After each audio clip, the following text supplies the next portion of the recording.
या देशात 62 वर्षानंतर काय चमत्कार घडतात ना. भारतीय राज्यघटनेने हे सगळं थोतांड नाकारलेलं आहे. तुम्ही आपण म्हणतो धम्मचक्र प्रवर्तन दिनाच्या शुभेच्छा नक्की द्या, कॉन्स्टिट्यूशनचे वाचन नक्की करा, प्रिॲम्बलचं वाचन नक्की करा, पण आजही या देशाचे दोन बडे नेते, एक नरेंद्र मोदी आणि दुसरे राहुल गांधी, देशाचा उल्लेख करताना भारत कधीच करत नाहीत, हिंदुस्थान म्हणतात.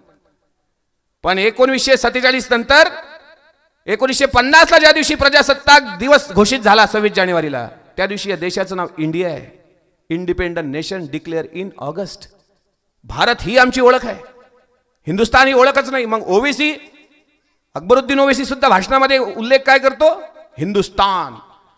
प्रधानमंत्री सुद्धा हिंदुस्थान, राहुल गांधी सुद्धा हिंदुस्थान, सगळे हिंदुस्थान हा उल्लेख करतात.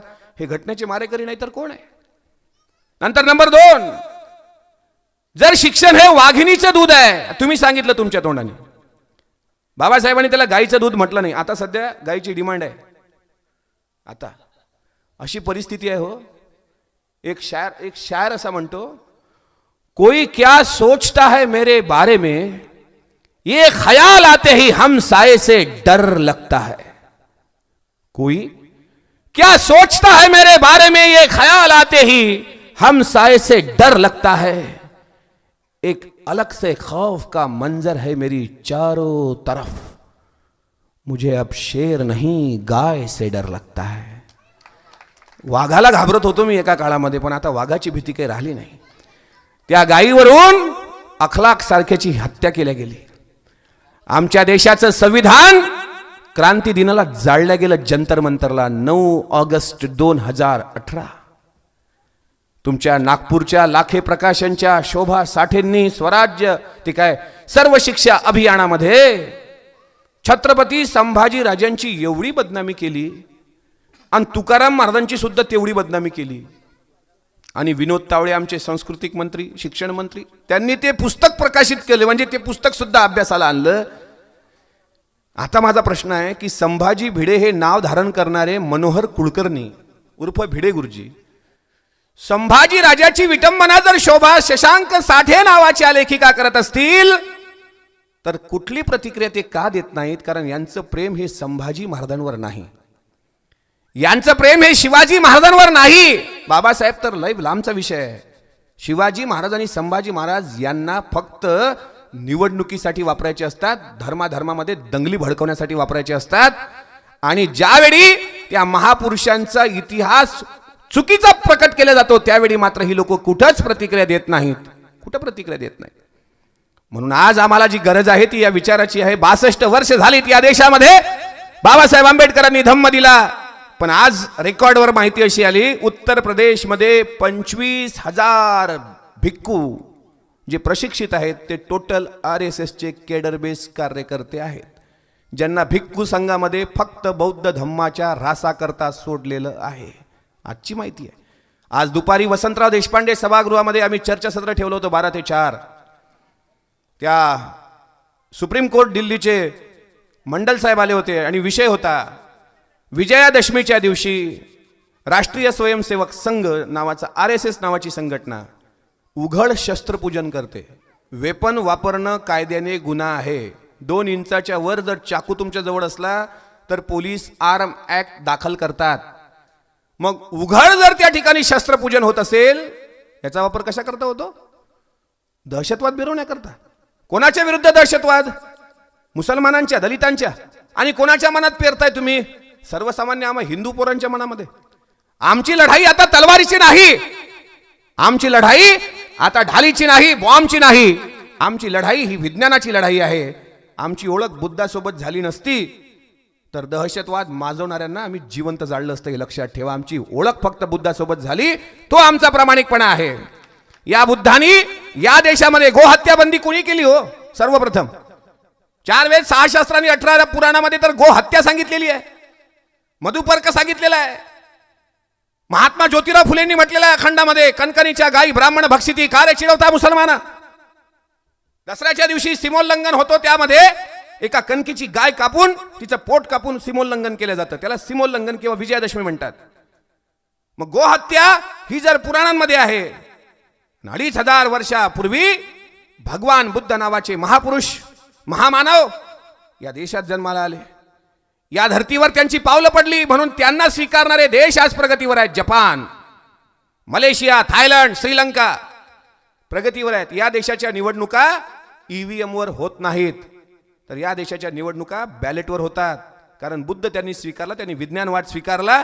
आमच्या देशात बुद्ध जन्माला आले. योगी आदित्यनाथ किती कट्टर हिंदुत्ववादी असतील, पण त्यांना ज्यावेळी अमेरिकेत जावं लागलं त्यावेळी त्यांनी या देशाची ओळख काय दाखवली? भगवान बुद्धाची मूर्ती डोनाल्ड ट्रम्पला भेट दिली. तुम्ही इकडं पत्त कुठलंही चालवा, पण बाहेर जगात गेल्यानंतर तुम्हाला भारताची ओळख दाखवायला लागते. मैं भगवान बुद्ध की भूमी से आया हूं, तरच तुमचा देशामध्ये सन्मान होतो, इतर देशांमध्ये सत्कार होतो. हा एवढा पवित्र धम्म, ज्या धम्मानी सांगितलं यथा माता पिता भ्राता अजय वापी छत्रापिका गावणी परममित्ता जायनी ओ साधा. गाय ही उपयुक्त पशु आहे, ती शेतकऱ्यांची रक्षक आहे, ती शेतकऱ्यांना अन्न देते, दूध देते, म्हणून तिची रक्षा करा. गोरक्षा पहिला कायदा भगवान बुद्धाचा आहे. माझ्या आजही स्त्री भ्रूण हत्या प्रमाण वाढलेलंच आहे.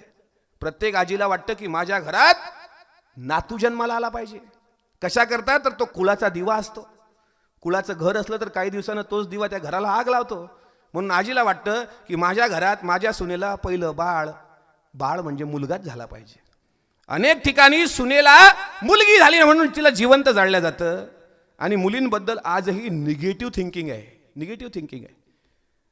9-9 दिवस जे तरुण मुलं आता उपवास करतायत, माझे ओबीसी बांधव, काय तुमचा कंठ दाटून आला राजा? पायात चप्पल नाही घालत. मी त्याला विचारलं कोण्या पोथीत लिहिलं रे बाबा? लिहिलंय म्हणे अमक्या पोथीत पायात चप्पल घालू नका. म्हटलं पुढचं पानमध्ये असं आहे 2 दिवसानंतर अंगात कपडे घालू नका. असं जर असेल तर तसंही करशील का? कोण्या खुळ्यांनी घातलं रे तुमच्या मनात कल्पना? 9 दिवस असा जागर करता तुम्ही. आणि आसिफा नावाची 7 वर्षाची मुलगी, तिची जात शोधता. 17 हैवान. तुम्हाला ही घटना माहित आहे का? या देशाला कलंकित करणारी सर्वात मोठी घटना आहे. पहिली खैरलांजी घडलं, खरडा नीतीनागे प्रकरण घडलं, कोपर्डी प्रकरण घडलं, आणि जम्मू काश्मीर मध्ये एक आसिफा नावाची 7 वर्षाची मुलगी. 7 वर्ष. माझ्या मुलीचं वय 6 वर्ष आहे, सेकंडला आहे ती. त्या मुलीला नाही समजत गुड टच बॅड टच कशाला म्हणतात. तिला नाही समजत तिच्या शरीराचे नाजूक अवयव काय आहेत. एका 7 वर्षाच्या मुलीला 17-30 तरुण उचलून नेऊन एका माग एक आळीपाळीनं बलात्कार करतात. बरं, बलात्काराचं ठिकाण कोणतं? तर देवीचं मंदिर. आणि ज्यावेळी तिचा बाप त्याच्या लक्षात येतं, तो पोलीस स्टेशन मध्ये जातो, दाद मागतो, न्याय मागतो. आणि त्या जम्मू काश्मीर मधल्या त्या पोलीस स्टेशनचे 2 अधिकारी येतात. ते म्हणतात आम्ही तुमचा FIR घेतो, पण आम्हाला तिला एकदा भोगायचं आहे. त्या 17 आणि 2 19 आणि नंतर तिची मान मुरडल्या जाते. तिच्या शरीराचे तुकडे करून तिच्या गुप्तांगामध्ये मिरची पावडर ठोचून तिला ठार केलं जातं. वय वर्ष 7. बलात्कार करणारे किती? 19. बलात्काराचं ठिकाण कोणतं? देवीचं मंदिर. जेव्हा तुझे जय जयकार होतात तेव्हा तू कुठं असतोस देवा? सांज सकाळ होते तेव्हा तू कुठं असतोस देवा? तुझे भक्त म्हणतात दीनानाथा, तू चराचरात भरला आहेस, मग मंदिरात बलात्कार होतात तेव्हा तू कुठं असतोस देवा? हा प्रश्न आजच्या तरुणाईला पडला पाहिजे. आमच्या तरुणाईला साला प्रश्न पडत नाही म्हणून आमचा प्रॉब्लेम आहे. आजही आम्हाला शोषण आमचं सुरूच आहे. अरे हिंदू धर्म खतरे में है म्हणून आमच्या ओबीसीला ज्यावेळी भडकवलं जातं त्यांना विचारा आत्महत्या करणारा शेतकरी कोण आहे? तो कुठला मारवाडी नाही, तो सिंधी नाही, तो ब्राह्मण नाही, तो गुजराती नाही, तो मुसलमान सुद्धा नाही. तर मरणारा सर्वसामान्य शेतकरी कोण आहे? तेली आहे, माळी आहे, साडी आहे, कुणबी आहे, कोष्टी आहे, धनगर आहे, चांभार आहे. आणि हा शेतकरी ज्यावेळी आत्महत्या करतो त्यावेळी धर्म धोक्यात नसतो. शेतकरी आत्महत्या का करतो त्याचं कारण आहे. शेतकऱ्याला स्मार्ट सिटी नकोय, मेट्रो ट्रेन नकोय, तुमचे सुपर बाजार नकोय, तुमचा मॉल नकोय. शेतकऱ्याला हवंय त्यांनी पिकवलेल्या मालाला योग्य तो भाव द्या. एवढं जरी करता आलं तरी शेतकरी आत्महत्या करणार नाहीत. आताची गरज आहे शेतकरी जागवण्याची, कारण भगवान बुद्ध हे शेतकऱ्याची अस्मिता आहेत. एक कृषक घरातला सधन शुद्धोधन राजाचा मुलगा की ज्याच्याकडे हजारो एकर शेती आहे, सोन्याची नांगरं आहेत, बैलजोड्या आहेत, गायी आहेत. सिद्धार्थ शुद्धोधन गौतम, शुद्धोधनाचा पुत्र सिद्धार्थ. गो म्हणजे गाय, तम म्हणजे संख्या. ज्याच्या राजवाड्यात गायची, शेतीची, नांगराची संख्या आहे असा सधन कास्तकार शुद्धोधनाचा पुत्र ज्यावेळी या लोकांचं दुःख पाहतो, घराचा त्याग करतो, गृहत्याग, आणि बोधी वृक्षाखाली जाऊन चिंतन करतो, आणि त्या चिंतनातून मग ज्ञानप्राप्ती होते. तो बोधी वृक्ष आम्हाला सन्मानाचा आहे, पण त्याचा प्रचार कसा आहे? पिंपळाचं झाड घरात लावू द्या बरं आम्हाला ओबीसीला. आमची म्हातारी आजी सांगते, अरे याच्यावर मुंज्या असतो केल्या का? मुंज्याचं झाड लावू नये, हे बौद्धाचं झाड आहे. झाडातही जात आली का? खजुराचं झाड मुसलमानाचं, तुळशीचं झाड हिंदूचं, आणि पिंपळाचं झाड बौद्धाचं. रंगही बघा ना, निळा बौद्धाचा, हिरवा मुसलमानाचा, भगवा हिंदूचा. कोणी शिकवले धर्म? आणि आपण प्रियंबल म्हणताना काय म्हटलं? आम्ही भारताचे लोक, भारताचं एक सार्वभौम समाजवादी धर्मनिरपेक्ष लोकशाही. अरे हा अधिकार संविधानानं दिला रे बाबांनो. नाही तर बाळ गंगाधर टिळक काय म्हणाले होते अथणीला कर्नाटकमध्ये? तेल्या तांबोळ्यांना, कुणब्यांना, तेल्यांना, तांबोळ्यांना संसदमध्ये जाऊन काय शेती करायची का? नांगर हाकलायचं का? तेल काढायचं का? तेली, तांबोळी, कुणबी, धनगर यांना संसदमध्ये जाण्याचा अधिकार नाही. आणि देशाचे प्रधानमंत्री 14 एप्रिलला गौरवानं भाषण करतात. मेरे भाई और बहनों, मैं प्रधानमंत्री बना तो बाबा साहब अंबेडकर जी के संविधान से बना. मैं तो चौकीदार हूं. बोलो द्या.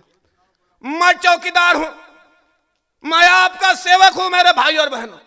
मैं गरीब घर का हूं. 1975 में वडनगर गुजरात के स्टेशन पर मैं जब चाय बेचता था, लोग मुझे कहते थे इसमें तो पानी नहीं है, इसमें दूध नहीं है, दही नहीं है, दूध नहीं है, शक्कर नहीं है. मैं उन्हें कहता था भाई कब खा लिए, अभी चाय कर डालिए. तो भाई और बहनों, 1975 में वडनगर गुजरात के स्टेशन पर चाय बेचने वाला एक देश का चौकीदार आज प्रधानमंत्री बना तो बाबा साहब अंबेडकर जी के संविधान से बना. 1975 वडनगर गुजरातला चहा रेल्वे स्टेशनवर विकणारा माणूस, माहितीच्या अधिकारात माहिती आली 1975 वडनगरला रेल्वे स्टेशनच नव्हतं. चहा कुठं विकला मला अजून नाही कळलं. आता ते कबूल करतात. महाराष्ट्राचे मुख्यमंत्री तर बोलून पोट तिडकीनं बोलत होते, देवेंद्र फडणवीस, आम्ही संविधान वाचवणार आहोत. वा वा वा, इतका कळवळा, इतका उमाळा आलाय तुम्हाला. तुम्हाला माहिती आहे अमोल मिटकरीचं भाषण असलं का पोलीस प्रशासन का असतं? याचं एक रहस्य आहे. हा सगळा कार्यक्रम रेकॉर्ड होतो आणि संध्याकाळी रोज रात्री AC मध्ये बसून कदाचित गृहमंत्री ऐकतात तो, म्हणजे देवेंद्र फडणवीस, की काय आता बोलतो का हा? मी बोलणारच का? मी मरायला घाबरतच नाही.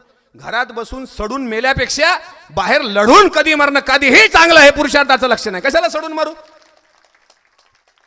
ते तुमचे गुरु भिडे गुरुजी दंगलीचे गुन्हे माफ झाले. मनू हा तुकोबापेक्षा श्रेष्ठ आहे असं म्हणायचं धाडस झालं. आंब्यानं लेकरं होतात असं म्हणतो, आणि देशाची पहिली राज्यघटना मनुस्मृती आहे. हे नंदुरबारला बोललेत भिडे गुरुजी. मी त्या दिवशी नंदुरबारला होतो, धुळ्यालाच होतो. देशाची राज्यघटना मनुस्मृती आहे, आणि म्हणून राजस्थानच्या संसद समोर, विधान भवनासमोर मनूचा पुतळा आहे, आणि त्यावर लिहिलेला आहे भारतीय राज्यघटनेचे पहिले शिल्पकार महर्षी मनू.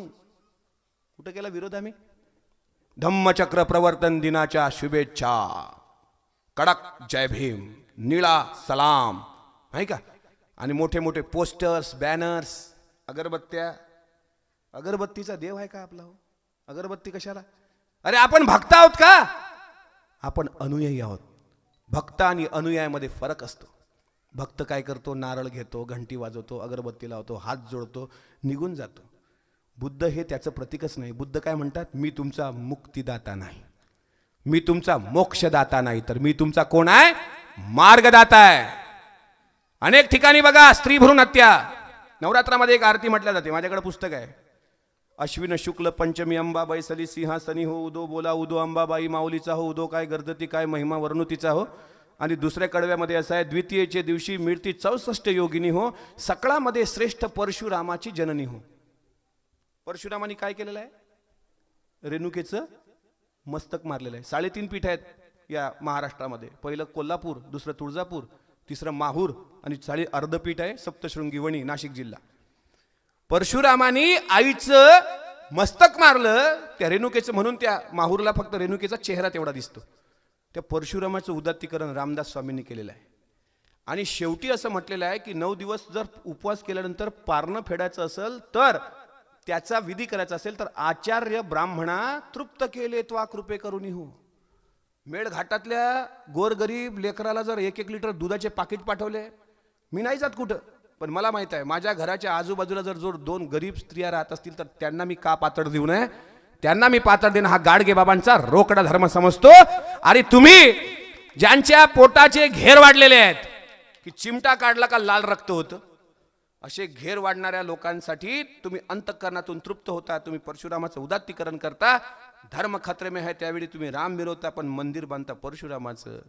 माझं एक म्हणणं आहे, बाबासाहेब आंबेडकरांनी हे स्त्री भ्रूण हत्येचं पहिलं उदाहरण आहे. आईची हत्या करणारे परशुराम पुस्तक आहे डॉक्टर आह साळुंकेचं, परशुराम जोडण्याची की तोडण्याचे प्रतीक. प्रत्येकाने वाचा, स्टॉलवर असेल तर घेऊन जा. म्हणजे स्त्री भ्रूण हत्या आमच्या धर्मशास्त्रामध्ये आहे. म्हणून आजही आमच्या हिंदू समाजाच्या, ओबीसी समाजाच्या प्रत्येक घरात प्रत्येक आजीला वाटतं की 3 मुली जरी झाल्या असतील तर 4था मुलगाच झाला पाहिजे.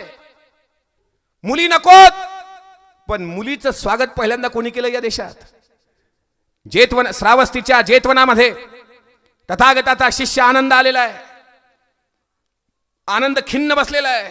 तथागत उपदेश करतायत आणि तथागतांनी ती भावमुद्रा त्याच्या चेहऱ्यावरची पाहून त्याला प्रश्न केला, अरे आनंदा, रोज तुझ्या चेहऱ्यावर मी स्मित हास्य पाहत असतो, आज असा उदास का वाटतोयस? त्यावेळी आनंदा उत्तर देतो, काय करू तथागता, मला मुलगी झाली. तथागत स्मित हास्य करून म्हणतात, आनंदा, मुलगी होण्याचा शोक व्यक्त करत नसतात, तर ती जन्माला आल्याचा आनंद व्यक्त करावा, कारण तिच्या पोटी बोधिसत्वारी चक्रवर्ती जन्म घेत असतात. हा स्त्री भ्रूण हत्येविरोधी पहिला ठासून जर कोणी विरोध केला असेल स्त्री भ्रूण हत्येला, तर तो माझ्या भगवान तथागतांनी केला. म्हणून तथागताचा हा धम्म या देशात तो वाढूच नये, या देशात त्या धम्माचा प्रचार प्रसार होऊच नये. सम्राट अशोकाच्या काळात त्या धम्माला राजाश्रय मिळाला होता.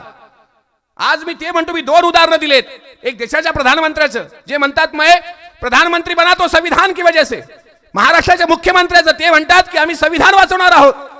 पण या दोघांना माझा प्रश्न आहे की तुमचेच केंद्रीय मंत्री अनंत हेगडे यांनी एक स्टेटमेंट केलं होतं डिसेंबर महिन्यामध्ये. ते स्टेटमेंट होतं, हम सत्ता में बैठे हैं तो संविधान बदलने के वास्ते. ह्याचं प्रश्नाचं उत्तर मात्र आजही कोणी देत नाही. कशी लोकशाही आहे म्हणताय तुम्ही? आहे कसे म्हणावे देशात लोकशाही, खुर्चीमध्ये खुन्याचे बसले खुले शिपाही, निष्पाप माणसांना हे घालतात गोळ्या, आणि सत्कार चोरट्यांचे करतात राजेशाही. या देशात शिवाजी महाराजांची विटंबना करणाऱ्याला पुरस्कार दिला गेला, महाराष्ट्र भूषण मुख्यमंत्र्यांनी दिलेला आहे. आणि ज्यांनी खरा शिवाजी लिहिला, शिवाजी कोण होता, त्या गोविंद पानसरेंना काय दिलं? गोळ्या घातल्या, गोळ्या. दाभोळकरांचा खून, करकरेंचे गुगना काय सांगा. 3 लॅपटॉप हस्तगत केले होते, साध्वी प्रज्ञा, कर्नल पुरोहित आणि राकेश शर्माचे. त्यात 48 ऑडिओ व्हिडिओ क्लिप्स आहेत. 36 क्लिप्स उघड्या झाल्या होत्या, 12 क्लिप्स अजून बाकी होत्या. त्याच वेळीच त्यांना तिथं मारलं गेलं, हेमंत करकरेंना. आज या देशाची परिस्थिती, कारण आम्ही सुस्त आहे, बहुजन समाज हा सुस्त आहे, हा झोपेचं सोंग घेतलेला समाज आहे. धम्मचक्र प्रवर्तन दिनाचा 62वा जरी वर्ष असलं तरी अजून आमच्या मेंदूला झिंझिण्या येत नाहीत. आम्ही पेटून उठत नाही. नाहीतर शोभा साठेच्या अश्लील लिखाणावर आज अख्खा भारत पेटायला पाहिजे होता. साधी टिप्पणी सुद्धा केली. विचार करण्यासारखी गोष्ट आहे की ज्यावेळी आता Z+ सुरक्षा आहे भिडे गुरुजींना. Z+ काय करतात? आपल्या तरुण मुलांना गळवाट मोहिमेमध्ये संभाजी महाराजांच्या नावाने समोर करतात. अरे, फुलेंना देशद्रोही म्हणणारे भिडे, शाहूराजांना इंग्रजाचा हस्तक म्हणणारे भिडे, बाबासाहेब आंबेडकरांना देशद्रोही म्हणणारे भिडे. या सरकारचे असे जावई आहेत की दंगलीवरचे 6 गुन्हे माफ होत आहेत. अनेक ठिकाणाहून त्यांना सन्मानानं पुढे, आता तर भारतरत्न पुरस्काराची शिफारस सुद्धा भिडेच्या बाबतीत होऊ शकते. कारण संविधानाचे सध्याचे पाईक आणि स्वतः म्हणून घेणारी लोक आता झोपलेली आहेत. साडी, माळी, गाडी यामध्ये आम्ही ही सर्वात मोठी जबाबदारी, मी जबाबदारीने बोलतो, हे वाक्य अत्यंत महत्त्वाचं आहे की धम्माचा रथ पुढे नेण्याची पहिली जबाबदारी जर कोणाची असेल तर त्या इथल्या ओबीसीची आहे. कारण ओबीसी साठी भारतीय राज्यघटनेमध्ये पहिल्यांदा विचार केलेला आहे. कलम क्रमांक 340 आणि त्यानुसार ओबीसींना आज आरक्षण मिळतं. ओबीसीची जनगणना नेहरूच्या काळापासून थांबली, ती आतापर्यंत थांबलेलीच आहे. आता पुढे आम्ही ओबीसीची जनगणना करू असं हे सरकार सांगत आहे, पण ओबीसीची जनगणना काही होणार नाही. पण ओबीसीला 340 नुसार आरक्षण कोणी दिलं? भारतीय राज्यघटनेने. स्वतःच्या जातीचा विचार नंतर आहे 342 मध्ये. 341 मध्ये इथल्या एसटी आदिवासी बांधवांचा विचार आहे. हिंदू कोड बिल लिहिले बाबासाहेबांनी, त्याला पंडित नेहरूंनी विरोध केला होता. मंत्रिपदाला राजीनामा द्यावा लागला होता बाबासाहेबांना, पण त्यांनी राजीनामा दिला सुद्धा. कशा करता? की हिंदू कोड बिल पास व्हावं. काय हिंदू कोड बिल 140 काय म्हणतं? हिंदू समाजाच्या स्त्रीमध्ये जर तिचा पती मरण पावला किंवा भाऊ मरण पावला तर पतीच्या आणि भावाच्या संपत्तीमध्ये तिचा बरोबरीचा हिस्सा असावा. म्हणून विधवा असतील, परित्यक्त्या असतील, यांना न्याय कोणी आसाराम बापून दिला नाही, कोण्या राम रहीम बाबांना दिला नाही, कोण्या सत्य साई बाबांना दिला नाही, कोण्या बुवा बापू अम्मा अम्मीनं दिला नाही. हा न्याय मेरे भीम ने कलम उठाई और इस देश का संविधान बन गया. संविधान की ताकत तो देखो, एक चाय बेचने वाला भी इस देश का पंतप्रधान बन गया. ही ताकद, हा अधिकार हा बाबासाहेबांच्या संविधानाने दिलेला आहे. म्हणून संविधान जपणं ही आमची जबाबदारी आहे. आम्ही तेवढं मोकळं व्हायचं नाहीये, आम्हाला गुंतून ठेवलेलं आहे. तरुण पिढी कुठं गुंतून आहे सध्या? Social media. जिओ अंबानीनं आम्हाला त्याच्या नादी लागून दिलेला आहे. जिओ प्रत्येकाकडे हँडसेट आहे. बाबासाहेबांनी मूल मंत्र दिला होता, शिका. शिकले तर काय व्हाल? शिकले तर काय व्हाल? तुम्ही मुके आहे का? काय चिचोलीचे लोक बोलतच नाहीत. कसं कठीण काम आहे बाबा. शिका, संघटित व्हा, आणि संघटित झाले तर काय कराल तुम्ही? संघर्ष कराल. तुम्ही शिकले, संघटित नाही. संघटित कुठे आहे? फेसबुकवर 5000 मित्र आणि खापर खेड्यात ओळखत नाही लेका कुत्र. संघटना व्हा, संघटित व्हा, संघर्ष करा. संघर्ष काय करा? राज ठाकरे तिथून सांगतात टोल नाके फोडायला. हे आपले अर्ध्या हळकुंडानं पिवळे झालेले दगड घेतात. कोणाचा आदेश आहे? साहेबाचा आदेश आहे. कशाचा आदेश आहे? टोल नाका फोडायचा. दगड घेऊन टोल नाका फोडायला गेला का त्याला प्रश्न विचारावा लागतो, तुझ्याकडं 4 व्हीलर आहे का? म्हणले नाही. काय आहे मग तुझ्याकडं? सेकंड हँड 2 व्हीलर आहे. अरे बावलटा, 2 व्हीलरला कधी टोल लागतो का? नाही. मग तू टोल नाका कशाला फोडायला जातो? टोल नाका फोडायचा असेल तर अमित भाऊ आला पाहिजे पुढं. अमित भाऊ आला पाहिजे, नाही तर ते उर्वशी ताई आली पाहिजे. ह्या दोघांनी आलं पाहिजे ना टोल नाका. तू कशाला दगड हातात घेऊन मरतो त्या साहेबांकरता? संघर्ष कोणासाठी करायचा? ह्याची जर अक्कल आम्हाला नसेल तर मग शिका. फक्त तोच मूलमंत्र घेतलेला, शिका. एवढे शिकले, एवढे शिकले, एवढे शिकले, शिकून पुढे गेले, पण एवढे हुकले. 10वी नापास झालेला एखादा भटजी जर असला ना तरी PhD वाला त्याच्या पुढं सरेंडर होतो. हे मी त्र्यंबकेश्वरचं. आपल्या विभागाचे खासदार साहेब उशिरा का होईना या कार्यक्रमासाठी आले. त्यांचं जोरदार टाळ्या वाजवून या ठिकाणी आपण स्वागत करूया. कृपालजी तुमाने साहेब, आपण या धम्मपीठावर यावं, आपलं स्वागत आहे. सर्वांच्या परवानगीने मी साहेबांना अशी विनंती करतो की आपण आपलं स्थान ग्रहण करावं. मी चालू देतोच, काय अडचण नाही. 9:15 वाजले. 10ची 150ची नोटीस हजर असू शकते पोलीस प्रशासनाची. नोटिसीचा आता माझ्याकडे गठ्ठाच झालेला आहे, त्यामुळे त्याचं काही अडचण नाही. आपल्या देशाचे न्याय मोठे उलटे आहेत. सत्संग असला तर 3 वाजेपर्यंत चालतो. आसाराम बापूला तो चांगला असेपर्यंत एक नोटीस पोलीसवाल्यांनी दिली नाही. पण 10 वाजून 3 मिनिटं जरी झाले तरी अध्यक्षाला फोन येतो दुपारी, साहेबांना बंद करता का नाही? आता काही टेन्शन वाढायला लागलेलं आहे आमचं.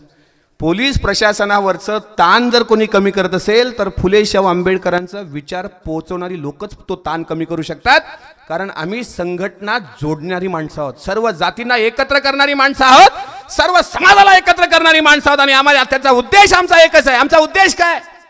देशामध्ये दंगली घडवणे, तो भिडेचा उद्देश असेल, पण आमचा उद्देश काय? आमचा उद्देश आहे हिलमिल चलो जगत में, जे रविदास म्हणतात, फूट पडो देव नाही, फूट फूट कर माची तो देश नष्ट हो जाई. एकत्र या, एक संघ या, एकजुटीने या, त्यावेळी या देशाचा विचार तुम्ही पुढे नेऊ शकता. हे सांगावं लागणार आहे. शिका. शिकले तुम्ही, पण जेवढे शिकलेले आहेत ते सरेंडर होताना पाहिलेत मी आता त्र्यंबकेश्वरला. आता बघा, माझा एक मित्र आहे MA PhD झालेला. काय तर त्याच्या बायकोच्या स्वप्नात साप येत होता, म्हणून त्याला कोण्या ज्योतिषानं सांगितलं की आपलं कनेक्शन तिकडं त्र्यंबकेश्वरला आहे, तिथं जाऊन नारायण नागबडी घालून ये. MA PhD झालेला आणि बायकोही PhD झालेली, दोघंही नवरा बायको तिकडे गेले. आणि जो तिथला ज्योतिषी आहे त्याचं वय म्हणजे त्याचं शिक्षण 10वी पास, आपल्या 10वी, त्याची खोटी डिग्रीच होती. ते जसे खोट्या डिग्र्या अनेक लोकांच्या आहेत तशी खोटी डिग्रीच होती त्याची. त्या खोट्या डिग्रीवाला 10वी पास झालेला भटजी, हे वेल एज्युकेटेड लोक, तो ज्योतिषी तिथं म्हणतो खाली बसवतो. बघा कसे आता साधारण चिचोलीमध्ये काम करणारा तरुण हा काय रोजंदारी कमावतो इथं. सगळे कापूस उत्पादक शेतकरी, धान उत्पादक आहे ना, कापूसवाले आहे ना इकडे, की हळदीवाले आहे कोणी. हळद ऊसाचे साखर कारखाने तर नाही त्याच्या इकडे, औष्णिक विद्युत केंद्र आहे, चंद्रपूरला कोल्ड डेपो आहे, बाकी काही नाही. संत्रा सिटी आहे तुमची, ठीक आहे. पण मला एक सांगा, कापूस उत्पादक शेतकरी आपण आहोत, तुमच्या कपाशीला भाव काय होता यावर्षी? 5,000. कोण बोललं? खोटा आहे तो भाव. मी विकला 4300 रुपयांनी 50 क्विंटल कापूस. 2014ला 5,500 विकला आणि 2018ला 4400-4500 विकला, तोही उधारीत प्रायव्हेट व्यापाराला. 4400-4500. आणि म्हणजे आज डॉक्टर जर व्हायचं असेल, भारतीय राज्यघटनेची अंमलबजावणी जर झाली, तर इथला शेतकरी, मला आनंद वाटतो, दुपारी साहेबांनी मग त्यांच्या भाषणामध्ये सांगितलं की आम्ही या ठिकाणी या जिल्ह्यामधलं सर्वात सुंदर बुद्ध विहार बांधतो आहोत, पण त्या विहाराचं रूपांतर हे बुवाबाजीत होऊ नये, त्यासाठी तुम्ही दक्ष आहात. याचा मला आनंद वाटला की तुम्ही त्या ठिकाणी ग्रंथालय उभारताय, तुम्ही त्या ठिकाणी स्पर्धा परीक्षा केंद्र उभारताय, तुम्ही त्या ठिकाणी लोक, या मुलांच्या मनातली भीती जावी. इंग्रजीची भीती असते आपल्याला, इंग्रजी बोलता येत नाही, पण इंग्रजी न्यूजपेपर जर वाचले ना, रोज चुकीचं का असू द्या वाचत जावा, की ती एकदा तुम्ही वाचले ना तरी तुम्हाला इंग्रजी येते. टीव्हीवर इंग्रजी न्यूज जर तुम्ही पाहिल्या तरी तुम्हाला इंग्रजी बोलता येते ना, बोलता येते. आपल्याला शाळेत कुठं शिकवलं काय? गणिताच्या मास्तरनी गणित शिकवलीच नाही. आपल्याला 10वीत काय शिकवलं? साइन, टॅन, कॉस आणि थीटा. अरे हे आपल्या आयुष्यात कधी कामा आलं का? सिव्हिल इंजिनियर कोणी असेल त्याला विचारा बरं, साइन, टॅन, कॉस, थीटा तुला तुझ्या जीवनात कामा आला का? पोलीस प्रशासनाला विचारा, FIR ज्यावेळी तुम्ही करता त्यावेळी आरोपीचा साइन, टॅन, कॉस आणि थीटा चेक होतो का? नाही होत ना. हे आमच्या जीवनात कधीच कामा आलं नाही, ते आम्हाला शिकवलं गेलं. जे आमच्या कामाचं नाही ते आम्हाला शिकवलं गेलं.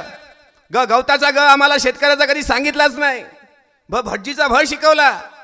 ह्या शिक्षण सत्तेचं ते दुर्दैव आहे. म्हणून तुमच्या साठेंनी, या शोभा साठे नावाच्या बाईंनी संभाजीराजांवर विकृतीकरण केलं आणि त्या पुस्तकाचं स्वागत केलं. त्या पुरंदरेने तर जिजाऊचं चरित्र हनन केलं, तरी त्या पुरंदरेला पुरस्कार दिला गेला महाराष्ट्र भूषण. हे दुर्दैव आहे हो या मातीचं. ज्या छत्रपती शिवाजी राजांच्या स्वराज्याच्या सैनिकांमध्ये 18 पगड जातीचे लोक आहेत. शिवाजी महाराज मराठा होते, पण शिवरायांचं गुप्तहेर खातं, जे आजच्या इंटेलिजन्स ब्युरोपेक्षा IB वर 3 लोकांचं आतापर्यंत पकड राहिलेली आहे. PV नरसिंहराव, इंदिरा गांधी आणि आताचे मोदी, या तिघांच्या ताब्यात IB आहे. इंटेलिजन्स ब्युरो कसं असतं? 400 वर्षापूर्वी शिवछत्रपतींचं इंटेलिजन्स ब्युरो बघा, त्याची कमांड ही त्यांच्या जातीच्या माणसाकडे नाही, तर ती कोणाकडे आहे? बहिर्जी नाईकाकडे. बहिर्जी नाईक कोण आहेत? जातीचे रामोशी आहेत, म्हणजे आदिवासी जमातीमधले. शिवरायांचा अंगरक्षक प्रतापगडाच्या खानाच्या भेटीच्या वेळी कोण होता? खानाचा सय्यद बंडा होता, पण शिवरायांचे जिवाजी महाले होते, जे जातीचे नाभिक आहेत. एवढंच नाही तर छत्रपती शिवाजी महाराजांना पन्हाळ्याच्या कैदेतून सोडवणारे शिवाजी काशीद हे सुद्धा नाभिक आहेत. छत्रपती शिवाजी राजांच्या एकूण सैन्य ही जे लढाई आहे औरंगजेब पातशाह आणि शिवरायांची, ही धार्मिक लढाईच नाही, हा सत्तेचा संघर्ष आहे. औरंगजेब मुसलमान आहे, पण त्याचे सरदार हिंदू आहेत. मिर्झा राजा जयसिंगासारखा, जावळीच्या चंद्रराव मोरे सारखा, मंबाजी भोसले सारखा, हे सर्व सरदार औरंगजेबासोबत आहेत. शिवछत्रपतींच्या स्वराज्यामध्ये जेवढे हिंदू आहेत तितके मुस्लिम सुद्धा आहेत.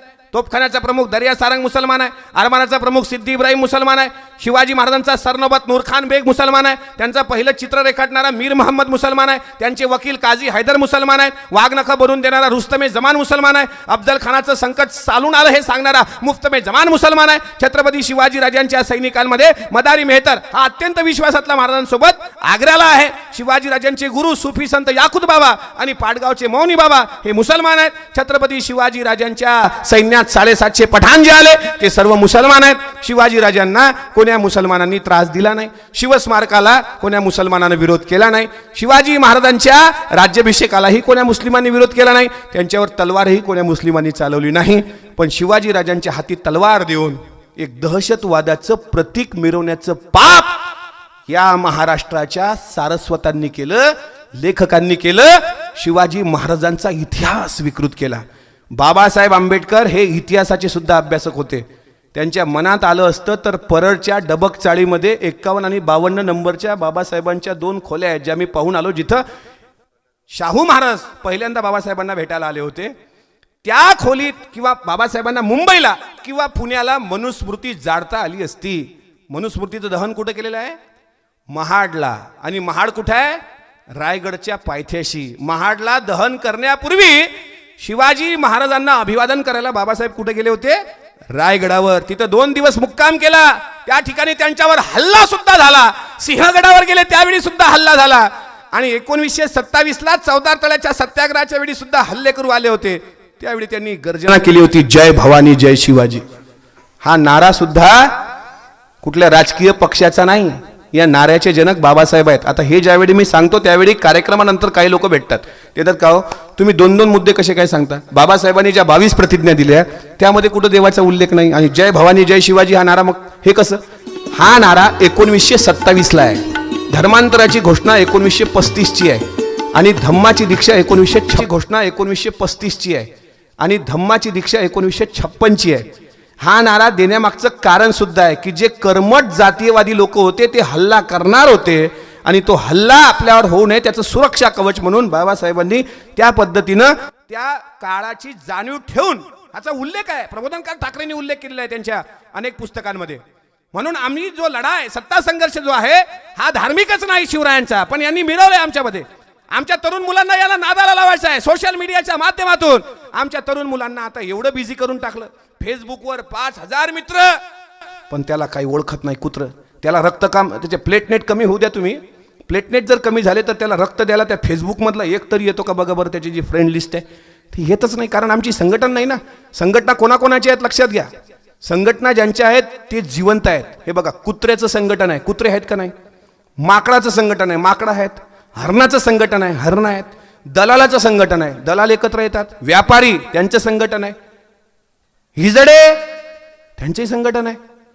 भिकारी त्यांचे संघटन आहे.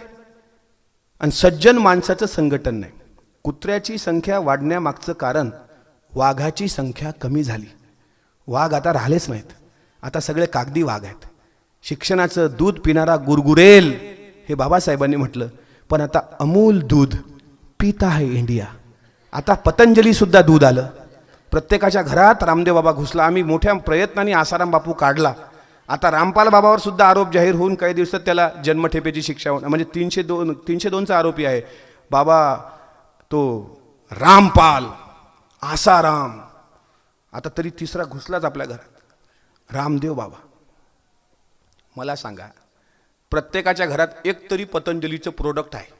साबण तरी असन, शॅम्पू तरी असन, टूथब्रश तरी असन. पण काय म्हणतात लोक की आम्ही शरीराची एनर्जी टिकवण्यासाठी बाबाचं च्यवनप्राश, ज्यानं काहीच होत नाही, पतंजलीचं च्यवनप्राश, शरीर सुदृढ राहतं. मग बाबाचा उजवा गुडघा खराब झाला की नाही? च्यवनप्राशमध्ये जर सत्व असतं किंवा खरं खनिज असतं तर बाबाचा उजवा गुडघा खराब झाला नसता.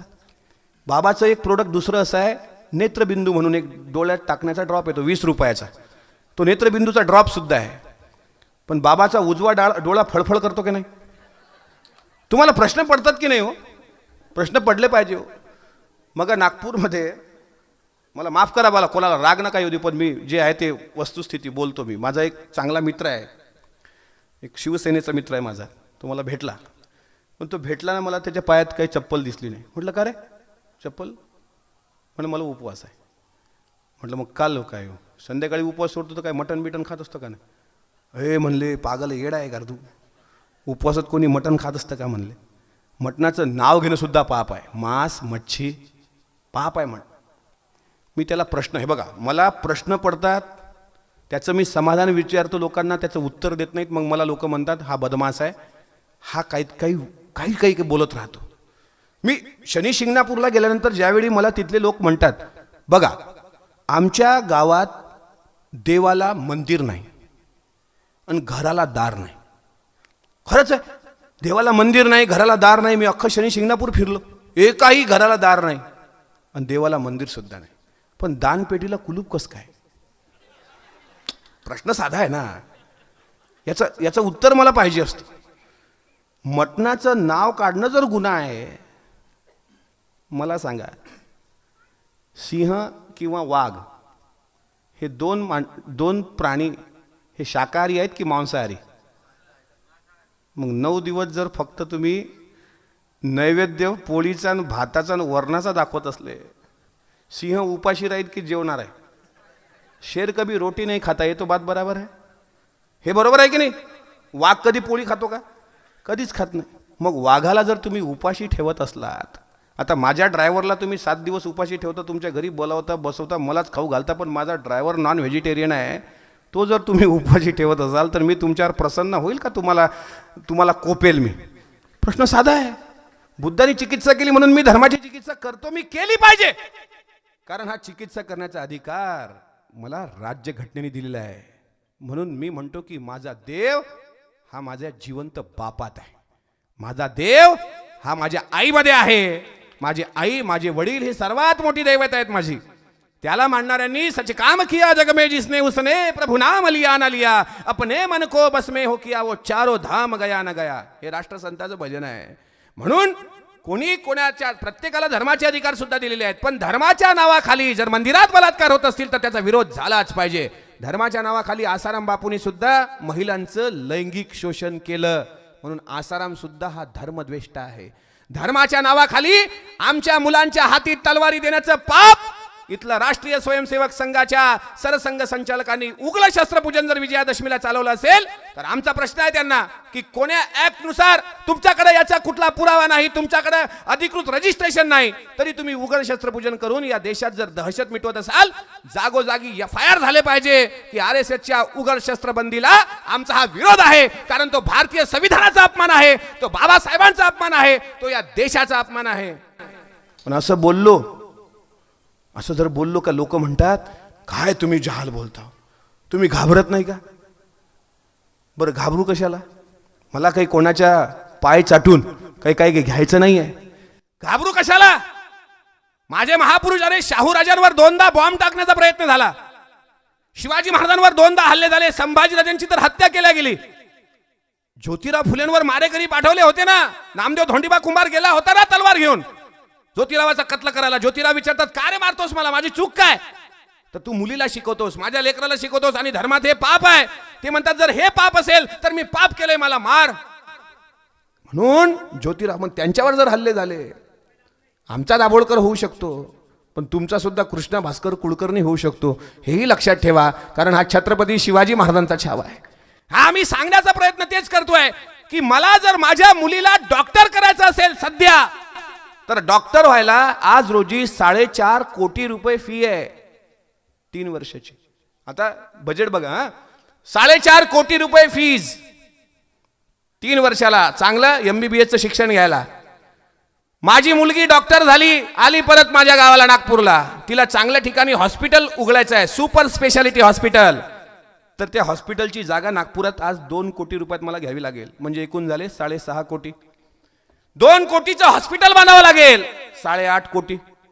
हॉस्पिटलमध्ये ICU जर असेल तर ICU मध्ये 10 व्हेंटिलेटर असतात आणि एका व्हेंटिलेटरची किंमत आहे 1.5 करोड रुपये, म्हणजे त्यातले 15 कोटी ऍड करा. 15 करोड अधिक 8 करोड 23 करोड, म्हणजे डॉक्टर व्हायला आज कमीत कमी 25 करोड रुपये पाहिजे. माझ्याकडे जर 20 एकर शेती आहे, बोंडअळी आली जर नाही आणि एकरी 10 क्विंटल जर मला कापूस झाला तर तो 4.5 लाखाचा होईल. त्यामध्ये 2 लाख रुपये माझा खर्च आहे, म्हणजे उरले 2.5 लाख रुपये. असं एकरी 10 क्विंटलचं उत्पन्न 2 लाख रुपयानं 25 कोटी रुपयापर्यंत न्यायला माझ्या किती पिढ्या खपतील? तर 5 पिढ्या. म्हणजे माझा पंतूची औलाद हे डॉक्टर होईल, पण माझ्या जिवंतपणी मला माझ्या पोराला, लेकराला, पोरीला डॉक्टर पाहता येणार नाही, कारण माझ्या पिकवलेल्या कापसाला भावच नाहीये. रामदेव बाबाच्या कापसाला भाव आहे. रामदेव बाबाचा बापही शेतात गेला नाही. शेती असणं भाऊ आणि शेती करणं ह्यात लई मोठा फरक आहे. लोकांकडे 100 एकर शेती असते, पण धुऱ्यावर राबतात कसं हे मात्र त्यांना माहीत नसतं. रामदेव बाबाकडे शेती आहे. हे बघा, यूट्यूबवर व्हिडिओ आहे, पण परत सांगतो तुम्हाला चिचोलीवाल्यांना, आस्था रुई बत्तीचं पाकिट आहे. नवरात्रात हे सुपरफास्ट चालू आहे सध्या. हे 25 ग्रॅम कापसाचं पाकिट आहे, याची किंमत 40 रुपये आहे. महाराष्ट्राच्या मुख्यमंत्र्यांनी अधिकृत अध्यादेश जाहीर केला होता की पतंजलीचं प्रोडक्ट प्रत्येक दुकानात ठेवा. 25 ग्रॅम कापसाला 40 रुपये जर भाव असेल तर 50 ग्रॅम कापसाचा भाव किती झाला? गणितही कच्चा आहे का? अरे 25 ग्रॅमला 40 रुपये तर 50 ग्रॅमला किती? 80 रुपये. म्हणजे 100 ग्रॅम कापसाला भाव किती झाला? 160 रुपये. म्हणजे 1 किलो कापूस केवढ्याला झाला? एक शून्य वाढवा, 1600 रुपये. म्हणजे 10 किलो केवढ्याला? 16,000. म्हणजे एका क्विंटलला काय भाव आहे रामदेव बाबाला? 1,60,000. रामदेव बाबाच्या कापसाला भाव 1,60,000. माझ्या बापाच्या कापसाला भाव 4,500. म्हणून रामदेव बाबाचे सगळे सोयरे डॉक्टर, इंजिनियर, वकील होऊ शकतात. आणि आमचा शेतकरी खचलेला आहे, पिचलेला आहे, दबलेला आहे, तो मरतो आहे, तो यातना सहन करतो आहे. आणि आजही वर्णव्यवस्थेचा चटका इतका भयंकर आहे. 2 महिन्यापूर्वी लातूर जिल्ह्यामधली घटना. मांगाचा नवरदेव मारुतीच्या पारावर गेला म्हणून फटके मारून बाहेर काढून ते घर बहिष्कृत केलं गेलं. लातूरमधली घटना आहे. जामनेर जळगाव जिल्ह्यामधले मातंग समाजाची 3 मुलं जोशींच्या विहिरीमध्ये आगोळीला उतरली. त्यांना उघडं नागलं धिंड काढून गाढवावरून त्यांची वरात काढल्या गेली, घर बहिष्कृत केलं गेलं. 2018 मध्ये मातंगाची ही परिस्थिती आहे. मराठ्यांची परिस्थिती बिकट आहे. मराठा, नंतर कुणबी, नंतर तेली, नंतर माळी अशी आपली जातवार रचना आहे. तर 2017च्या गणपतीमध्ये पुण्याच्या खगोलशास्त्रज्ञ खोलेबाईंनी यादव नावाच्या मराठा बाईच्या हातचा नैवेद्य नाकारला होता. कारण तुमचा मराठा कुणबीन बहुजनाचा नैवेद्य आमच्या गणपतीला चालत नाही. मनोहर जोशीच्या हातचं दूध चालतं पण आमच्या मायच्या हातचा नैवेद्य चालत नाही. 2018 मध्ये मराठा जर शूद्र, मग हे चिंतन कोणी केलं पहिल्यांदा? हे भगवान बुद्धाने केलं, हे जगद्गुरु तुकाराम महाराजांनी केलं, हे शिवरायांनी केलं, हे महात्मा ज्योतिराव फुलेंनी केलं. आणि ज्योतिराव फुलेंना ज्यावेळी परांजपेच्या लग्नातून धक्के मारून बाहेर काढलं, शेवटचे 5-7 मिनिटं, जास्त तुम्हाला वेळ करते का? 10 वाजलेले आहेत. नियमानुसार 10 वाजलेत. भारतीय संविधानाचा नियम आहे, आपण संविधानाला मानणारे आहोत. आणि संविधानाला मानलं म्हणजे 10 वाजता आपल्याला बंद करावं लागते. कारण पोलीस प्रशासनावर कुठं ताण येऊ नये याची जबाबदारी पूर्णपणे आम्ही घेत असतो. आणि म्हणून एक 5 मिनिटं पोलीस प्रशासनाचीच अनुमती घेतो. मी असं नाही करणार की खासदार साहेब आहेत म्हणून आपण 2 तासही बोलावं, असं नाही करणार. मला जे आहे, हां भले एखादा लाऊडस्पीकर आणखी कुठं चालू असेल डान्सचा तर मग मात्र सामान्य आहे. अगोदर ते जेलात जातील, नंतर मी जाणार. कारण भारतीय राज्यघटनेने सर्वांना बरोबरीचा अधिकार दिलेला आहे. मला बोलण्याचं स्वातंत्र्य आहे की नाही? बरं, मी सांगणार आहे की नाही हे सांगावं लागणार आहे. फुले शाहू आंबेडकरांच्या प्रचारकाच्या तुलनेमध्ये बुवा बापूंचा सुळसुळाट किती आहे. संस्कार चॅनल बघा, लोक पैसे पाया लागून देतात त्यांना करोडो रुपये. तो लॅपटॉप बाबा घरी येऊन जर एखाद्याच्या घरात कंबोडमध्ये शौचाला गेला तर त्याची फी फाडावी लागते 1,10,000 रुपये. की या महाराज आमच्या घरात संडासला या, संडासला बसा, याची 1,10,000 रुपये लोक पाया लागून देतात लॅपटॉप बाबाला. वा रे वा. या देशात जंतर मंतरवर शेतकऱ्यांनी मूत्र प्राशन करून आंदोलन केलं. देशाचं संविधान जाळलं गेलं. या देशात भीमा कोरेगाव दंगलीनंतर मराठा दलित वाद लावला गेला. संभाजी ब्रिगेड सारख्या संघटना अजून जिवंत आहेत महाराष्ट्रात, लक्षात ठेवा. आम्ही सांगितलं सातत्यानं, मराठा दलित हा वाद कुठंच नव्हता. बाबासाहेब आंबेडकर जरी बहुजनांचे पुढारी म्हणून घोषित केले गेले असतील, काही लोकांनी केले असतील, मुद्दाम त्यांना संकुचित केला असेल की बाबा साहब दलितों के मसीहा थे, बाबा साहब ने दलितों का उद्धार किया. गलत है भाई. बाबा साहब कौन थे? इस देश के मसीहा थे. और उन्होंने क्या किया तो इस देश का उद्धार किया. नारे लावायचे असतील तर हे लावा. दलितों का उद्धार दलितांसाठी केलं का? ओबीसींसाठी पहिल्यांदा काम केलंय बाबासाहेब आंबेडकरांनी. म्हणून बाबासाहेबांचा विचार हा कोण्या जातीपुरता नाही. बाबासाहेबांचा पुतळा सुद्धा जिवंतपणी मराठ्यांनी उभारलेला आहे. भाई माधवराव बागल, बिंदू चौक, कोल्हापूर या ठिकाणी बाबासाहेब जिवंत असताना 1950 ला बाबासाहेबांचा पहिला पुतळा मराठ्यांनीच उभारला. बाबासाहेबांना पहिल्यांदा पुढारी घोषित करणारे राजर्षी छत्रपती शाहू महाराज हे मराठा होते. बाबासाहेब आंबेडकरांना या विदर्भामध्ये मदत करणारे कुणबी समाजाचे नेते डॉक्टर भाऊसाहेब पंजाबराव देशमुख हे कुणबी मराठा प्रवर्गामधले होते. बाबासाहेब आंबेडकरांना शिष्यवृत्तीची मदत करणारे बडोदा नरेश महाराजा सयाजीराव गायकवाड हे सुद्धा मराठा. आणि बाबासाहेबांना बुद्ध चरित्र देणारे कृष्णाजी अर्जुन केळुसकर गुरुजी सुद्धा मराठा. मग मराठा दलित वाद कुठे आहे मला सांगा. शाहू राजांचं पहिलं स्मारक, शाहू महाराज मराठा आहेत पण पहिलं स्मारक कोणी बांधलं? गंगाराम कांबळे. गंगाराम कांबळेचं उदाहरण देऊन थांबतो. गंगाराम कांबळे हा शाहूराजांच्या कोल्हापूरच्या करवीर नगरीमध्ये शाहूराजांचे घोडे साफ करण्याचं, तबेला साफ करण्याचं काम करणारा एक दलित होता. शाहू महाराज ज्यावेळी दिल्लीला गेले होते अधिवेशनाला, त्यावेळी त्याला तहान लागली होती. दुपारचा प्रहर आहे, ऊन तापते आहे, आणि गंगाराम कांबळे हौदावर गेलाय, पाणी पिलाय. पाणी पिल्यानंतर त्या कोल्हापूरच्या सवर्णांनी काही पाहिलं, महाराज दरबारामध्ये नाहीत. आणि ही घटना आहे 1900 सालची. महाराज दरबारामध्ये नाहीत. दरबारामध्ये नसताना एका महारानं हौदाच्या पाण्याला स्पर्श केला, म्हणून गंगाराम कांबळेनं पाणी प्राशन केल्यानंतर चापकाचे फटके घेऊन गंगारामची पाठ फोडल्या गेली. गंगाराम रडला, धक्के मारून त्याला कोल्हापूरच्या बाहेर काढलं गेलं. 3 दिवसानंतर शाहू महाराज आले. ही घटना त्यांना कळली, त्यांच्या डोळ्यात आसू आली, पण त्यांनी गंगारामला निरोप पाठवला की जा त्या गंगारामला बोलून आणा. आणि त्यांना महाराजांनी विचारलं, शाहू महाराज, तुम्हाला माहीत असेल ना, शाहू महाराज नाव ऐकलं असेल ना, काय बाणेदार शरीर होतं महाराजांचं, पिळदार शरीर, झुपकेदार मिशा, 7 फुटाचा देखना राजबिंडा देह. भिडे गुरुजीसारख्या माकडासारखं शरीर होतं का शाहूराजाचं? असं दणकट शरीर होतं. हुसेन खान आणि इमाम खान नावाचे पाकिस्तानचे 2 पैलवान शाहूराजांनी अलगद उचलले होते आणि कुस्ती जिंकली होती. असे शाहू महाराज. नांगरं बनवली तोफा वितळून शेतकऱ्यांसाठी, तो राजा, लोकराजा शाहू महाराज. नागपूरमध्ये पत्रकं काढली होती टिळकांच्या अवलादींनी, याच RSSच्या संगी लोकांनी. काय धेडोका राजा शाहू महाराज. तरी नागपूरमध्ये आले होते, कुर्मी परिषदेला गेले होते कानपूरला. ज्या ज्या ठिकाणी शाहूराजांना जातात, इथल्या मांगा महाराजांसाठी शाहूराजांनी जेवढं काम केलं तेवढं मला तरी वाटते इंग्रजांच्या काळात कोणी केलं नसेल. 1902ला आरक्षण 50% आपल्या नगरीमध्ये मांगा महाराजांसाठी 50% आरक्षणाचा वटहुकूम जाहीर करणारा पहिला रोकराजा आहे शाहू महाराज. म्हणून शाहूराजांना विसरता कामा नये. शाहू महाराजांची मालिक, शाहू महाराज असल्याशिवाय, फुले असल्याशिवाय बाबासाहेबांची मालिका पूर्ण होऊ शकत नाही. शिव, शाहू, फुले, आंबेडकर हीच परंपरा बुद्धापासून बाबासाहेबांपर्यंत तर अण्णाभाऊ साठेंपर्यंत, ही परंपरा आपल्याला विसरता कामा नये. शाहूराजांचं प्रेम कसं, बोलणं वेगळं असतं. टिळक म्हणायचे, टिळकाचं बोलणं वेगळं होतं, पण कृती वेगळी होती. शाहूराजांचं बोलणं कृतीमध्ये एक वाक्यता होती. शाहू महाराजांना कळलं, गंगारामला बोलावलं, गंगारामला समोर हजर केलं आणि महाराज त्याला विचारतात, का रे गंगाराम, अरे मी ऐकलंय तू या काम सोडलं रे. गंगाराम म्हणला, जी राजा. अरे का रे बाबा, काय त्रास झालाय तुला आपल्या दरबारात? राजा, मी पाणी प्यायला गेलो, मला तहान लागली होती, पण सवर्णांनी माझ्या पाठीवर फटके मारले. आता मी काम नाही करणार राजा. मी पाहिलो दलित माणूस, मी काम करणार नाही. ते रडत रडत गेलं. शाहूराजांनी त्यावेळी त्याच्या हाती काही पैसे दिले. सांगितलं, गळ्या एक काम कर, तू येऊ नकोस, पण हे चाबूक घे.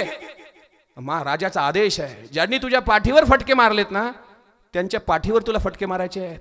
ज्या काळात कोल्हापूर वगळता इतर ठिकाणी महाराजांच्या गळ्यात गाळगा आणि पाठीला फळा बांधला होता, त्या काळात कोल्हापूरमध्ये शाहूराजांच्या दरबारात त्याच महाराजाच्या हाती चाबूक आहे. आणि शाहूराजा आदेश देता, यांची पाठ सोलून काढ. प्रत्येकाच्या पाठीवर 10-10 फटक्याची शिक्षा गंगारामच्या हाताने होते. गंगारामला 5,000 रुपये दिल्या जातात. त्यावेळी शिक्षकाला 7व्या वेतन आयोगानुसार 2,000 रुपये पगार. आता जो 70,000 आहे, त्यावेळीचे 2 रुपये म्हणजे आत्ताचे 70,000.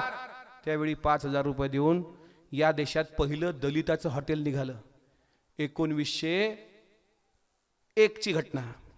त्यांनी पाहिलं आणि आरक्षणाचा वटहुकूम जाहीर केला. बिंदू चौकामध्ये सत्यशोधक हॉटेल सुरू झालं. या देशातलं पहिलं हॉटेल आहे गंगारामचं. ज्या हॉटेलमध्ये कप होते, बशा होत्या, भट्टी होती, चहा होता, फक्कड चहा बनवला जायचा. गंगाराम कांबळेचं हॉटेल खरोखर होतं. फक्त गंगारामला प्रधानमंत्री होता आलं नाही, एवढंच तेवढं राहिलं, पण गंगारामचं हॉटेल होतं मात्र एवढं नक्की. बिंदू चौकामध्ये कोल्हापूरच्या पहिलं हॉटेल सुरू झालं. पहिलं दलिताचं हॉटेल आहे सत्यशोधक हॉटेल. महाराजचं पाणी चालत नाही, हातचा चहा चालन का? हॉटेलात कोणी चहा प्यायला आलंच नाही. 13व्या दिवशी कोल्हापूरच्या अंबाबाईच्या दर्शनाला शाहू महाराज राजेशाही बग्गे घेऊन निघाले. सर्वात महत्त्वाचं उदाहरण आहे, पुस्तकात नाही आणि विनोद तावडे पुस्तकात ते छापणार सुद्धा नाहीत. सर्वात महत्त्वाचं उदाहरण आहे, शाहू महाराजांच्या समोर 13 दिवसानंतर कोल्हापूरच्या करवीर अंबाबाईचं दर्शन घ्यायला शाहू महाराज बग्गीमध्ये गेलेले आहेत. आपल्या मंत्रिमंडळाला घेऊन, कॅबिनेट मंत्री सर्व टोटल बसलेले आहेत. महाराज शिकारीला जाणार होते आणि महाराजांनी त्या सत्यशोधक हॉटेल समोर आपली बग्गी थांबवली, रथ थांबवला आणि आवाज दिला, ए गंगाराम. गंगाराम धावत आला. अरे कोल्हापूरचे राजे महाराज शाहू महाराज आलेत. मुजरा, जोहार राज, मुजरा मायबाप. काय गंगाराम, काय म्हणतो रे? हॉटेलचा व्यवसाय आपला. महाराज महाराजच्या हातचं पाणी चालं ना, महाराजचा चहा कुठं चालतो होय. आणि तुम्ही पण महाराज मला हॉटेल टाकायला लावलं, कोणी नाही आलं महाराज, महाराजच्या हातचा चहा नाही चालणार. महाराज म्हणतात, अरे तुझ्या हॉटेलीतला चहा प्यायला कोणी आलं नाही? गंगाराम म्हणला, नाही जी. महाराजांनी त्यांचा सचिव उतरवला, अभ्यंकर. अभ्यंकराला खाली उतरवलं. महाराज म्हणतात, अभ्यंकर, शिकारीला आज आपल्यासोबत कोण कोण आहे आपल्या गाडीमध्ये? अभ्यंकर म्हणतोय, देशपांडे साहेब आहेत, कुलकर्णी साहेब आहेत, जोशी साहेब आहेत, सहस्त्रबुद्धे साहेब आहेत, विनय साहेब आहेत. असे एकूण किती आहेत? महाराज, असे एकूण 30 आहेत. गंगाराम, 30 फक्कड चहा बनव. फक्कड म्हणजे कडक एकदम. गंगारामला पहिला प्रश्न, कारण त्या दिवशी खग्रास चंद्रग्रहण लागणार होतं. महाराजच्या हातचा चहा तोही ब्राह्मणांनी प्यावा, ही या देशातली पहिली घटना आहे. महाराजच्या हातचा चहा. गंगाराम म्हणला, महाराज कोणा करता? आरल्या का माझ्या मंत्रिमंडळाकरता. महाराज, तिथं लई मोठी आहे. अरे मोठा असं का, कोणी राजाचा आदेश आहे ना रे, चल गुमान चहा कर चल. गंगारामनी भट्टी पेटवली, फक्कड चहा सुरू झाला, वास सुरू झाला. आता हे सगळे 30 मंत्री, हे जे महाराजांचे सचिव होते, कोणी हे होतं, त्यांच्या चेहऱ्यावर सूर्यग्रहण लागलं होतं, चंद्रग्रहण लागलं होतं, आणि ते असे बसून होते. पण आता राजाचा आदेश ऐकावा लागतो. राजाने म्हटलं, गंगाराम झाला का चहा? होय महाराज. दे पहिला अभ्यंकरांना दे. आता गंगारामही घाबरत होता, अभ्यंकरही घाबरत होता, पण आदेश राजाचा आहे. हाताला कंप सुटत असताना कंपलेल्या हाताने तो चहा अभ्यंकराकडे गेला. राजा म्हणतात, दुसरा चहा मला दे. आणि या सगळ्या 30 लोकांना हा चहा दे. सगळ्यांना चहा दिला. चहा पिणं सुरू झालं. गंगाराम घाबरलेला आहे, घाम फुटलेला आहे गंगारामला.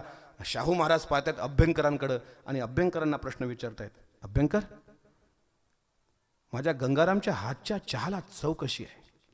अभ्यंकर म्हणतात, अहो महाराज, अगदी अमृताची चव आहे बघा गंगारामच्या चहाला. महाराज म्हणतात, बघितलंस गंगाराम, उगा घाबरत होता ल्या का? आमच्या मंत्र्याला तुझा चहा लई आवडला. उद्यापासून सकाळ संध्याकाळ दोन्ही वेळ अभ्यंकर हे सगळे मंत्री घेऊन तुझ्या हॉटेलमध्ये येत जातात. असाच फक्कड चहा बनवायचा आणि जो पिणार नाही त्याचं नाव दरबारात पाठवायचं, त्याला नोकरीवरून कमी करण्यात येईल.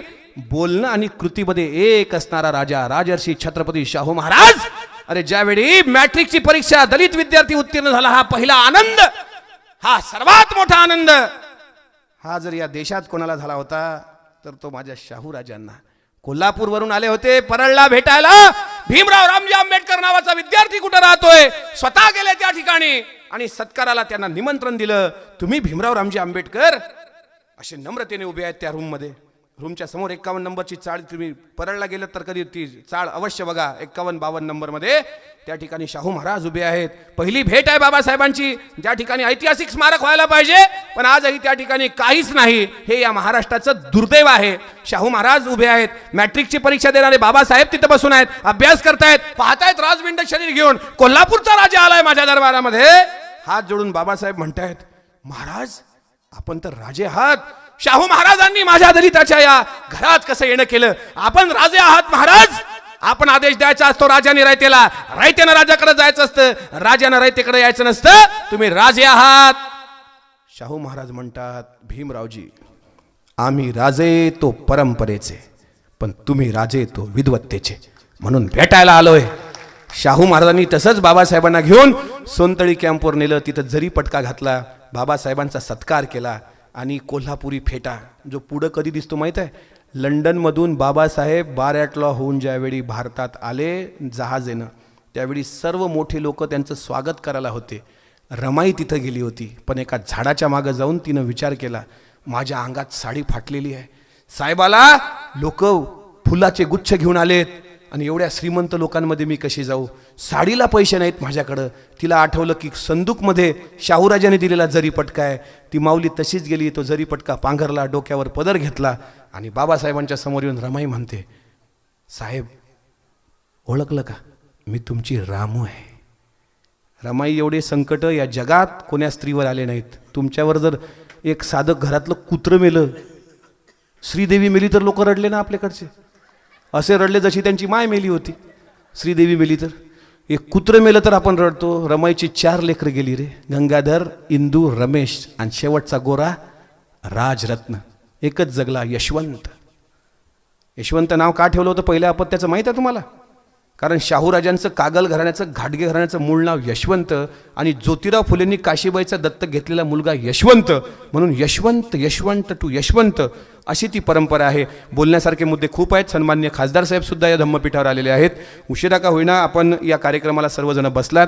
उद्या धम्मचक्र प्रवर्तन दिन आहे. माझी सर्व तरुणांना विनंती असेल की आता आपल्याला ही भांडणं तंटे एकत्र येऊन मिटवायची आहेत. जास्तीत जास्त आपण एकत्र यायचं आहे. ही जबाबदारी फक्त बौद्धांची नाही, ही आपल्या ओबीसींची जबाबदारी आहे, आपल्या सर्व तरुणांची जबाबदारी आहे. कारण या देशाचा धर्मग्रंथ एकच पवित्र असू शकतो, तो म्हणजे भारतीय राज्यघटना, जिनं माझ्यासारख्या लोकांना इथं आपलं बोलण्याचा अधिकार प्राप्त करून दिला. आमच्या संरक्षणासाठी सर्व लोकांनी म्हणजे आपल्याला कायदा दिला बाबासाहेबांनी, फक्त आम्ही त्याचं वाचन केलं पाहिजे एवढी विनंती करतो. धम्मचक्र प्रवर्तन दिनाचा अर्थ असा आहे, गुलामी सोडा, लाचारी सोडा, बुद्धाच्या प्रगतीच्या दरवाजाकडे पाऊल टाका. बुद्ध होण्यासाठी आवश्यक नाही की तुम्ही चिवर घालून सामनेर व्हावं, अजिबात आवश्यक नाही. पण बुद्धाचा विचार जर डोक्यात घेतला तर मला असं वाटतं, आता माझ्या वडिलांचं निधन झालंय एक 10 दिवसापूर्वी, माझी येण्याची मानसिकता खरंच नव्हती, पण जे नियोजित कार्यक्रम घेतलेले आहेत ते कार्यक्रम मला पूर्ण पाडायचे होते, ती माझी जबाबदारी होती. ते मला आईने सांगितलं. आज विचार करा, मी या बुद्धाच्या विचारात नसतो तर इथं माझे वडील गेलेत, मी काय दिसलो असतो तुम्हाला? मुंडन केलेलं आहे, दाढी काढलेली आहे, आणि मुंडन केल्यानंतर वडिलांना केस अर्पण करून आलो. असे दरिद्री धंदे मी केले नाहीत. आजही अशी पद्धत आहे की आईचं कुंकू वडिलाच्या म्हणजे जे मृत वडील आहेत त्यांच्या पायाच्या अंगठ्यानं पुसून बांगड्या फोडण्याची पद्धत आहे. पण आम्ही आईला ते सुद्धा करू दिलं नाही. आमच्या घरातल्या 4 सुनांनी आमच्या वडिलांना खांदा दिला. कुठला सोपस्कार नाही, कुठला अंत्यविधी नाही, म्हणजे कुठलाही ते तेरव नाही, ते थोतांड नाही, कुठलं गोड जेवण नाही. दुसऱ्याच दिवशी गोरगरिबांना जीव घातलं आणि बाबांच्या नावाने एक रुग्णवाहिका गोरगरिबांना अर्पण केली. याचं कारण मी माझा मोठेपणा सांगत नाही, मी बुद्ध शिव शाहू फुले आंबेडकरांच्या विचाराचा पाईक होतो म्हणून मला ही अक्कल सुचली. नाहीतर मी सुद्धा माझ्या वडिलांची राग घेऊन गेलो असतो तिकडं त्र्यंबकेश्वरला, भटजीच्या समोर बसलो असतो आणि भटजीनं मला म्हटलं असतं, ओम प्राणाय स्वाम आपानाय स्वाम केशवाय नमो माधवाय नमो नमो नमः. हा आता प्राणाय स्वाहा ठीक आहे, पण आपानाय स्वाहा म्हणजे काय? आपान वायू कशाला म्हणतात माहिती आहे का तुम्हाला? गॅसेस, पोटात जे गॅसेस असतात ते गॅस सुटणे त्याला म्हणतात आपान वायू. आता त्याचंही नमा का हो? ओम आपानाय नमा, ओम प्राणाय नमा, ओम केशवाय नमा, ओम माधवाय नमा. MA PhD झालेले 2 कपल ज्यावेळी म्हणजे एक कपल तिथं त्र्यंबकला 10वी नापास झालेल्या एका भटजीच्या हाताखाली मंत्र म्हणतो, ऐकतोय, येण बद्धेन राजा रानवेंद्र महाबली देण त्वाम प्रतिबद्धामी रक्षमाचर माचर आदो रामत पवनादि गमनम हतवा मृगम कांचनम वैदेही हरणम जटायु मरणम सुग्रीव संभाषणम. ही संस्कृत भाषा आहे. तुम्हाला कळली नाही? म्हणून या देशातली पहिली भाषा होती पाली आणि 3 विद्यापीठं होते, तक्षशिला, नालंदा आणि विक्रमशिला. आणि विक्रमशिला विद्यापीठातला योगाचं संशोधन करणारा बुद्धाच्या काळातला पहिला विद्यार्थी म्हणजे पतंजली. रामदेव बाबांनी लावलेला शोध नाही आहे. तुमच्या डोक्यातलं खूळ काढून टाका, त्याचे पुरावे आहेत, ज्याला लागतील त्यांनी आमच्यासोबत डिबेट करावी. आम्ही करील चर्चेला तयार आहोत. म्हणून या संस्कृत आहे खूपजल भाषा बहता नीर असं कबीरांनी म्हटलेलं आहे. कबीरांनी, रविदासांनी आम्हाला प्रेरित केलं. म्हणून द अनटचेबल्स नावाचा ग्रंथ बाबासाहेबांनी अर्पण केला. बाबासाहेबांनी द प्रॉब्लेम ऑफ रुपीज हा सुद्धा ग्रंथ लिहिलेला आहे. प्रॉब्लेम ऑफ रुपीज, रुपयांचं मूल्यांकन, की त्यांनी सांगितलं होतं नोटबंदी जर झाली तर देश डबघाईस येऊ शकतो. बाबासाहेबांचा 50 वर्षापूर्वीचा विचार आहे. झालं तसंच, परिस्थिती तशीच आहे. बोलण्यासारखं खूप होतं, म्हणून मला आवर्जून तुम्हाला काही गोष्टी सांगायच्या होत्या. आज या देशाला बुद्धाची गरज आहे, ती युद्धाची गरज नाही. आज या देशात एकबोटे आणि भिडेसारखे आरोपी मोकाट सुटत आहेत, त्यांना Z+ सुरक्षा मिळते आहे. दंगली घडवत आहेत, भावना भडकवत आहेत. याविरुद्ध शिवशाहू फुले आंबेडकरांच्या विचाराचा वारसा सुद्धा चिचोलीसारख्या गावामध्ये भारतीय बौद्ध महासभा, धम्मचक्र प्रवर्तन समारोहाचे सर्व पदाधिकारी आणि डॉक्टर बाबासाहेब आंबेडकर जयंती महोत्सवाचे अध्यक्षांपासून सचिवांपर्यंत सर्व राबवत आहेत. याचा सुद्धा मनस्वी आनंद होतो आहे. इळापिळा टळू दे आणि बळीराजाचं बळीराज्य येऊ दे, अशोकाचं राज्य येऊ दे, माझ्या शिवरायांचं राज्य येऊ दे आणि बाबासाहेबांना अभिप्रेत असणाऱ्या भारतीय राज्यघटनेचं, आम्ही भारताचे लोक, भारताचे एक सार्वभौम समाजवादी. आणि पुढचा शब्द सर्वात महत्वाचा आहे जो राजनाथ सिंगांनी डिलीट केला, तो आहे धर्मनिरपेक्षता. आम्ही कोण्या धर्माचे नाही, आम्ही कोण्या जातीचे नाही, आमची ओळख फक्त आणि फक्त भारतीय आम्ही आहोत. एवढं जरी केलं, गंगा की कसम जमुना की कसम, ये ताना बाना बदलेगा, रावी की रवानी बदलेगी, सतलज का मुआना बदलेगा. अगर जोश में तेरा होश रहा तो जालिम का जमाना बदलेगा. कुछ तुम बदलो, कुछ हम बदले तो ये फसाना बदलेगा. धन्यवाद. जय भीम, जय शिवराय.